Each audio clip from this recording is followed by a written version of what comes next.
Today, the Four Peace Coalition brought together students, families, and administrators from all over the city of Oakland to talk about the school closures and the fact that in order to create real peace in Oakland, we need students to have safety and security at their school sites.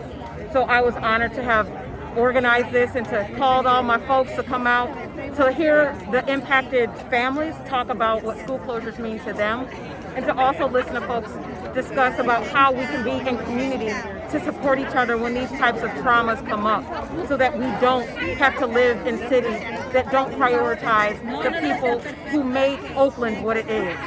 I am a student at Brookfield Elementary School. I am very sad that OUSD board is attempting to close our community school.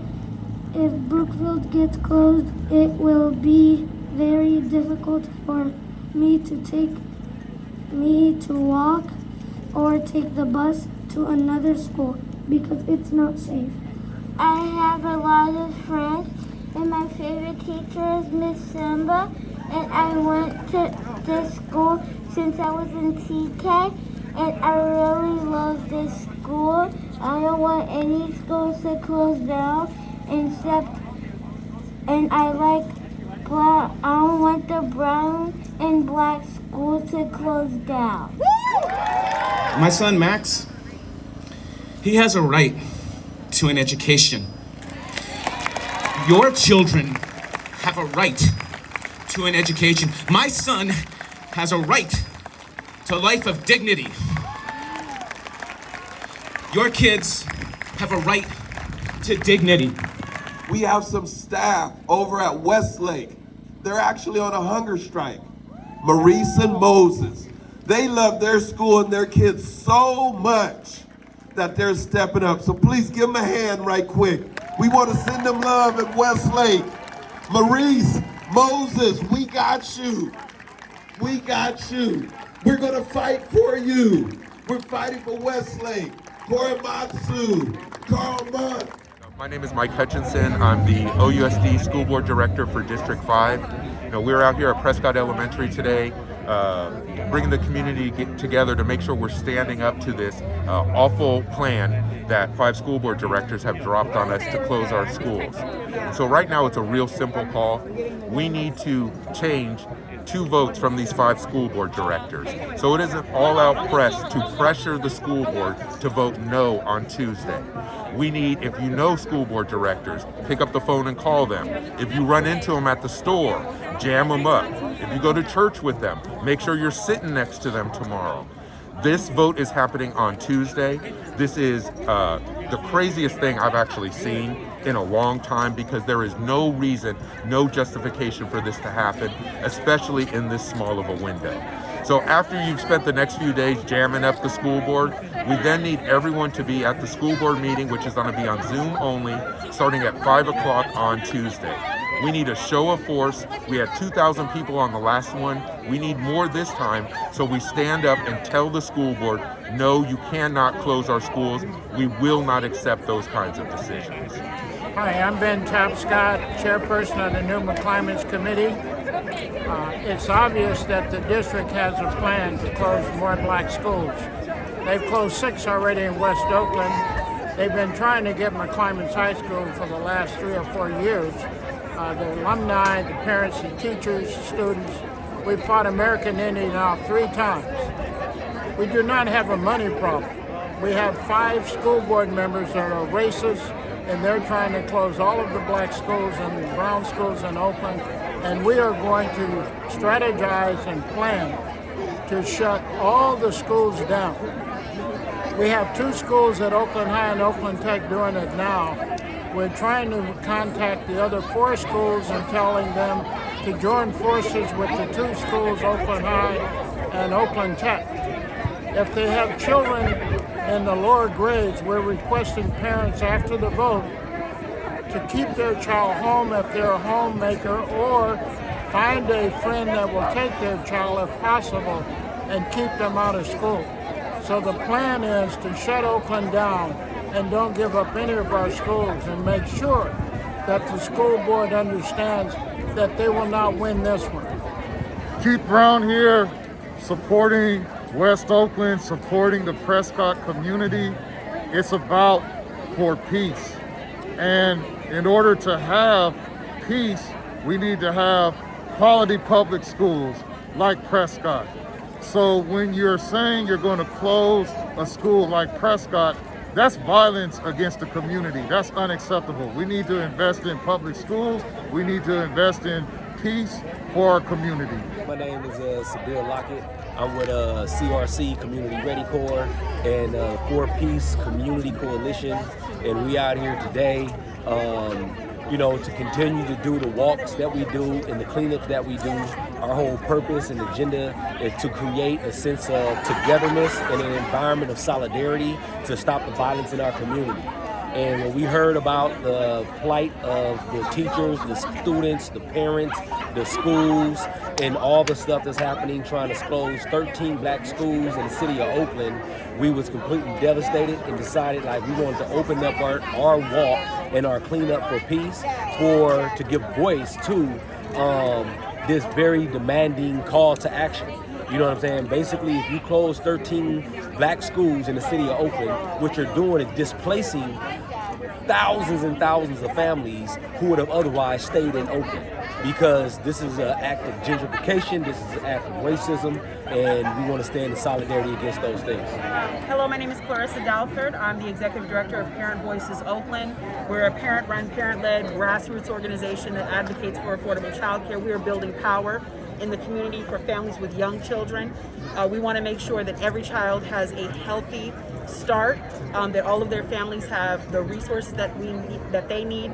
We are also in leadership in the Reparations for Black Students campaign with Bay Area Parent Leadership Action Network and Oakland Education Association.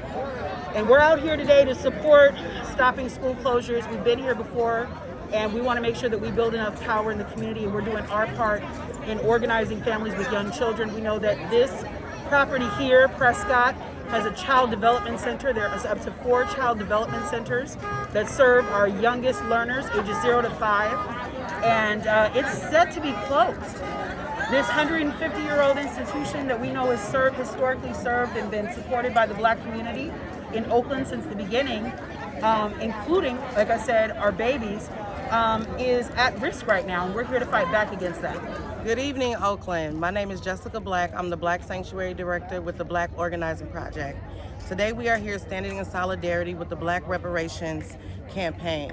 The Black Reparations Campaign and the George Floyd resolution to eliminate police from school both were great strides that happened in our community. However, unfortunately, we're experiencing major rollbacks. This school board voted to have the Black Reparations resolution enacted.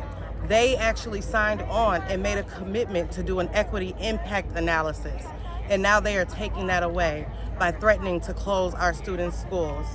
Unfortunately, this is a direct threat to the George Floyd resolution. This is a direct threat to the Black community.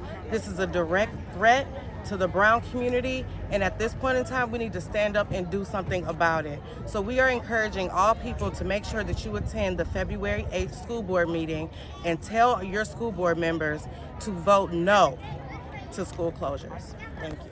My name is Renia Webb. I am a community leader, a mother of 4, and a D6 candidate for the City Council.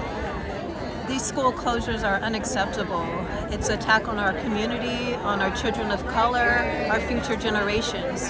If we're closing down the schools, we're closing down the doors, shutting the doors to access, to opportunity, to higher learning, and we know that's what's going to keep our kids out of jail, from the streets. We have to continue to reinvest in our students. As one child said to his parent, a 2nd grader asked his mom, why us? Why our schools? Our babies should never have to be sad or upset or hurt about their education, which is their place of safety and community. I'm Principal Anamoy Booker, 15 years here at Prescott, and when I came, Greg was my board director when I first came. And I'm Greg Hodge, served on the school board from 2001 to 2009. supporting excellent educators like Enamor Booker and all Carrie Secret back in the day, all of those teachers who really put kids at the center of the conversation. I think that what we're going through right now, we've seen this cycle before. The lack of investment in black children is palpable. The fact that we are still having this conversation, we should not be having this conversation. We should be having a conversation about how do we bring more technology to our kids? How do we bring more African history to our children? How do we bring a sensitivity? I was on the phone this morning with Wade Nobles. Oh, okay. Dr. Nobles. So I quoted from him, The Divine Dance. See, there you go. We know this work, right? Yes. And so Dr. Nobles and a whole bunch of folks are on their way to Kemet, otherwise known as Egypt, for another conference. It's historic. And these are our scholars who their work should be central to the curriculum. Their work should be central to how we think about this whole prospect of education.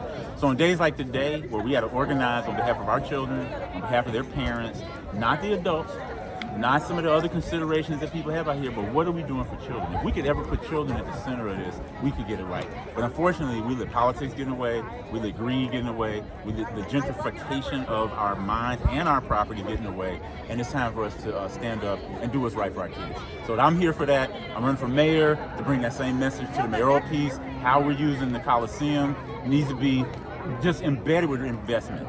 The kind of quick action we saw on the Howard Terminal piece should have been the same kind of action that gets applied to the Coliseum when you got black investors and other people. We see the inequities. Everybody, it's like my grandmother used to say, everybody talking about heaven, nobody want to die. Everybody talking about equity, nobody want to be fair.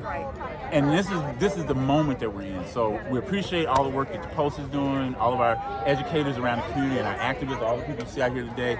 That's why we're here, and we know that we're here for this fight, especially during Black History Month, during the Lunar New Year, the year of the tiger. I was talking about my Asian friends. The tiger represents strength and courage. Add the strength and courage to the history of our people and what we're doing today.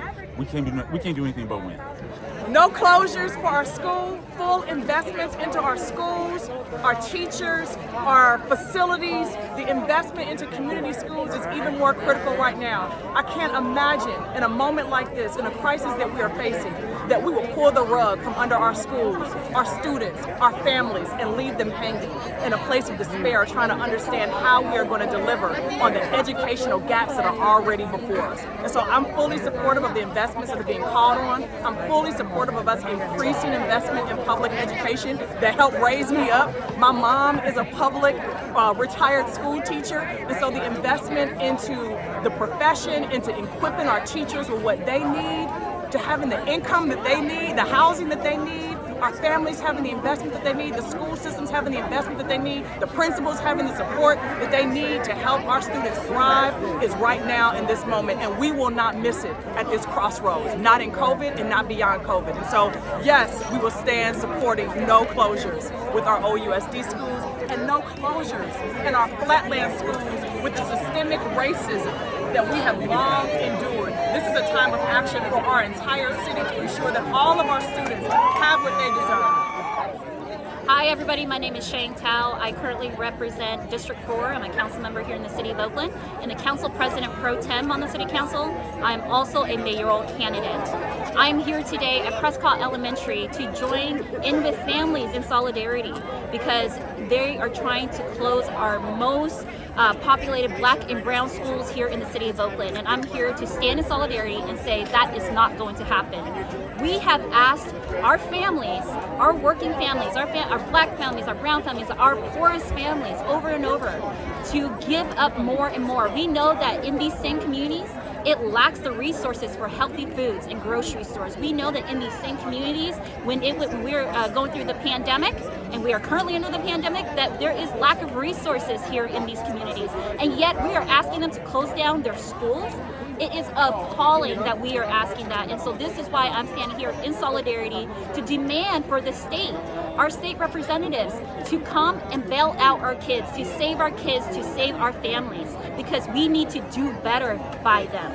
If we close down these schools, what are we teaching our kids? We are teaching our kids that they don't matter.